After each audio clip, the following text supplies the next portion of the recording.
Matapos ang halos 6 na taon, arestado na ang isang lalaking akusado sa pagpatay sa kanyang katrabaho sa panaderya noong 2020 gamit ang rolling pin at kutsilyo.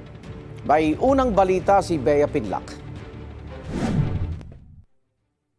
Kaswalang na naglalakad ang dalawang lalaking ito galing sa panaderyang pinagtatrabahuhan nila sa Lawang Bato, Valenzuela noong November 25, 2020.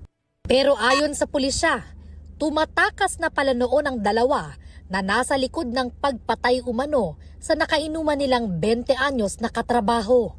Ang biktima, hinataw umano sa ulo ng rolling pin at pinagsasaksak pa. Huli silang nakita na nagtatalo habang nagiinuman sa loob ng bakery at batay sa pag-iimbestiga doon sa lugar, may na-recover na rolling pin na duguan at gayon din yung kutsilyo na ginamit sa pananaksak sa ating biktima. Pinalo po siya ng rolling pin sa ulo batay sa kanyang mga sugat na tinamo.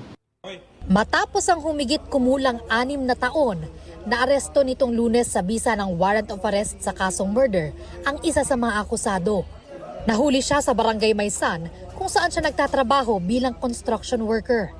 Sinusubukan pa naming kunin ang pahayag ng akusado na nasa kustodiya na raw ng BJMP. Ayon sa pulisya, nauna nang naaresto sa Maynila noong 2020 ang kasabwat umano niya sa krimen. Ito ang unang balita.